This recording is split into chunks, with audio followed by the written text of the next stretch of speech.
El presidente Donald Trump dijo el jueves que el ejército de Estados Unidos seguirá ejecutando ataques contra Irán y amenazó con apoderarse de la infraestructura petrolera del país.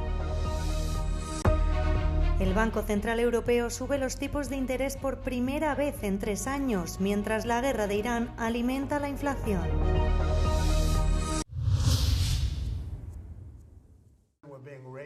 El presidente de Estados Unidos, Donald Trump, dijo el jueves que el ejército estadounidense continuará llevando a cabo ataques contra Irán y amenazó con apoderarse de la infraestructura petrolera vital para el país. En un post en su plataforma de medios sociales Truth Social, el presidente estadounidense amenazó con apoderarse de la isla de Hark, un nodo clave en las exportaciones de petróleo de Irán. La isla de Hark es fundamental para las exportaciones de petróleo de Irán y cualquier ataque a su infraestructura podría tener también graves consecuencias para los mercados mundiales del petróleo, que se encuentran al borde del abismo. Alrededor del 90% de las exportaciones de crudo iraní salen del país a través de esta isla y gran parte se dirige a China y a otros mercados asiáticos. El mensaje de Trump llega después de que Estados Unidos e Irán intercambiaran ataques por tercer día consecutivo, acercando a Oriente Próximo a la reanudación de una guerra a gran escala. El Papa León XIV inició el jueves en las Islas Canarias una de las etapas más simbólicas de su viaje por España, queriendo poner el foco en la crisis migratoria. Tras ser recibido en el aeropuerto por el presidente Pedro Sánchez, el pontífice se desplazó hasta el muelle de Arguineguín, en Gran Canaria, uno de los principales puntos de entrada a Europa. Allí se reunió con migrantes, voluntarios y organizaciones humanitarias. León XIV advirtió de que Europa no puede acostumbrarse a que el mar se convierta en un lugar de muerte y reclamó una mayor cooperación entre los países de origen, tránsito y destino para así garantizar la seguridad y la dignidad de los migrantes. El pontífice insistió también en la necesidad de ofrecer vías legales para los inmigrantes, de reforzar los sistemas de acogida y de luchar contra las redes que se lucran con el tráfico de personas. En el muelle de Arguineguín, como gesto final, León XIV lanzó un ramo de flores al mar en recuerdo de los innumerables migrantes que no lograron completar la travesía. El presidente de Estados Unidos, Donald Trump, ha restado importancia al repunte de la inflación, que alcanzó en mayo su nivel más alto en 3 años, impulsada por el fuerte encarecimiento de la energía en el contexto de la guerra con Irán. Pero lejos de mostrar preocupación, Trump celebró los datos.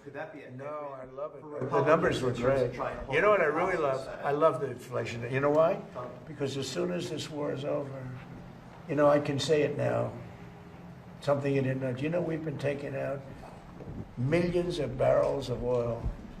Nobody knows it. You know who doesn't know about it? Iran, until right now. Oh, when the war is over? Yes.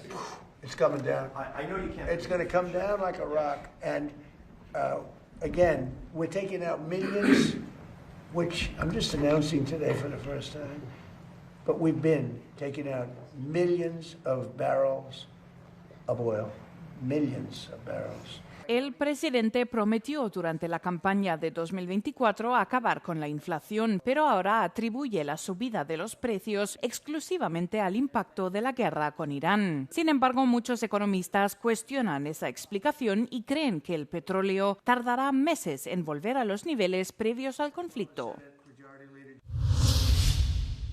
El presidente del Eurogrupo y ministro griego de Economía, Kyriakos Pierrakakis, ha declarado a Euronews que Europa debe ser más resistente antes de la reunión de ministros de Economía y Finanzas de la Eurozona que se celebra en Luxemburgo. We know that the best social policy is to actually lower energy prices in the long run, not only doing a short-run fix, a quick fix to address the current needs that we have in front of us. So in this regard, what the Commission is proposing, which is some extra flexibility to accommodate for investments in energy.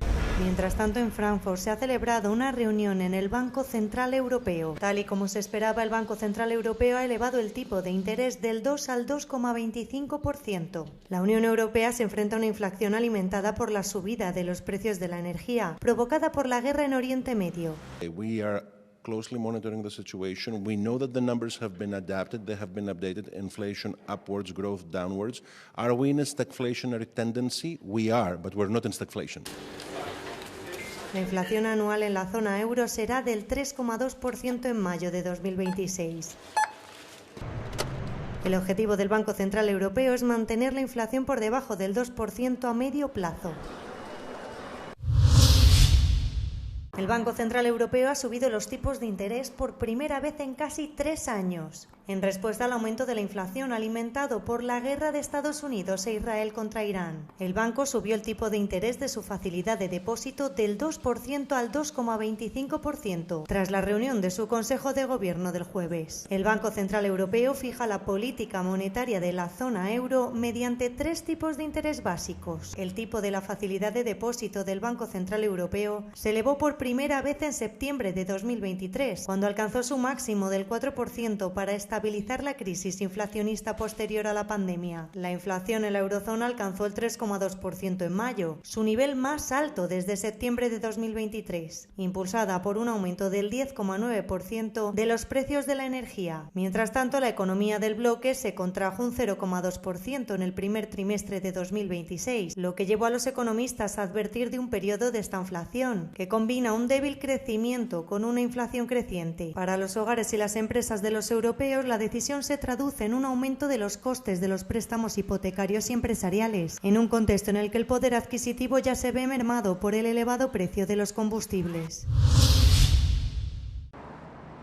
Los embajadores de Francia, Alemania y Reino Unido en Rusia fueron recibidos el jueves en el Ministerio de Asuntos Exteriores de Moscú. La reunión tuvo lugar varios días después de una cumbre en Londres con el presidente de Ucrania, Volodymyr Zelensky. Los 3 embajadores se reunieron con el viceministro de Asuntos Exteriores, Mikhail Galushkin. El enviado de Francia, Nicolas de Rivière, dijo a los periodistas a la salida del encuentro que mantuvieron una buena discusión. Pero esa valoración no fue respaldada por la directora de prensa del Ministerio de Asuntos Exteriores, María Zaharova, quien acusó a los embajadores de promover una fórmula Zelensky sin salida. El primer ministro Starmer recibió a Zelensky, Macron y Merz a principios de esta semana en apoyo a la petición de Kiev de establecer conversaciones directas con Moscú para poner fin a más de 4 años de guerra.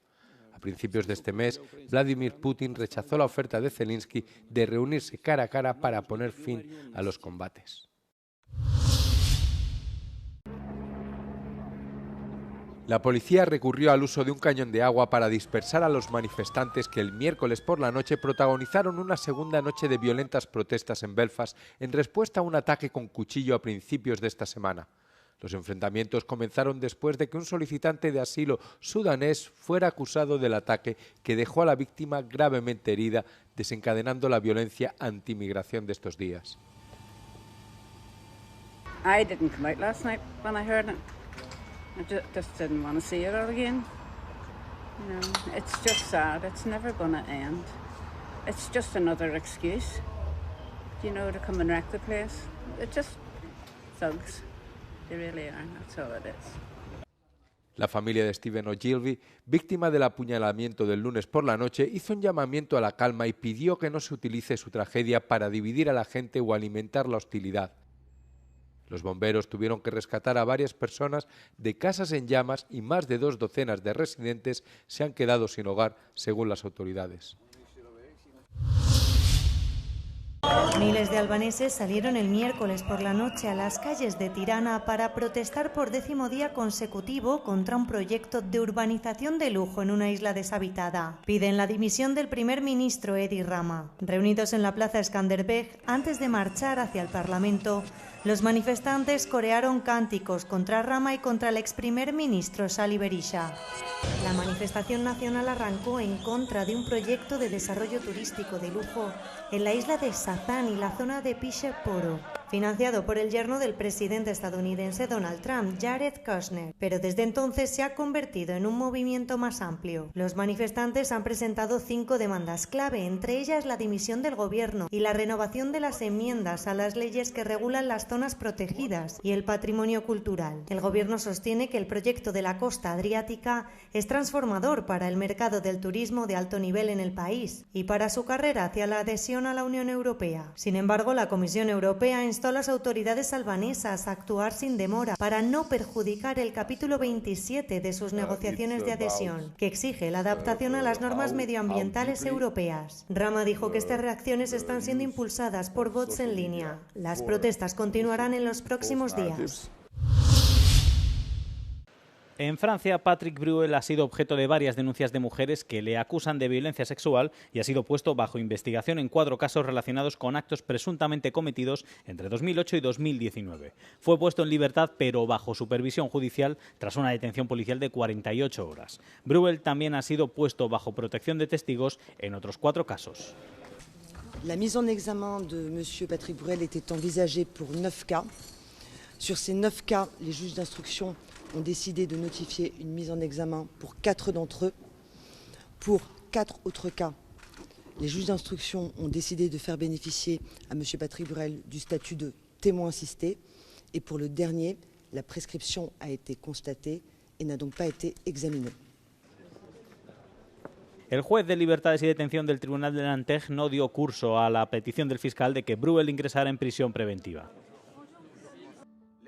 En el marco de su vigilancia judicial, Patrick Bruel no puede salir del territorio francés. También se le prohíbe entrar en contacto con las denunciantes o sus familiares o visitar sus domicilios o salones de masaje. Bruel también debe presentar pruebas de haber recibido asesoramiento psicológico y pagar una fianza de 500.000 euros. El fiscal dispone ahora de 10 días para recurrir esta decisión.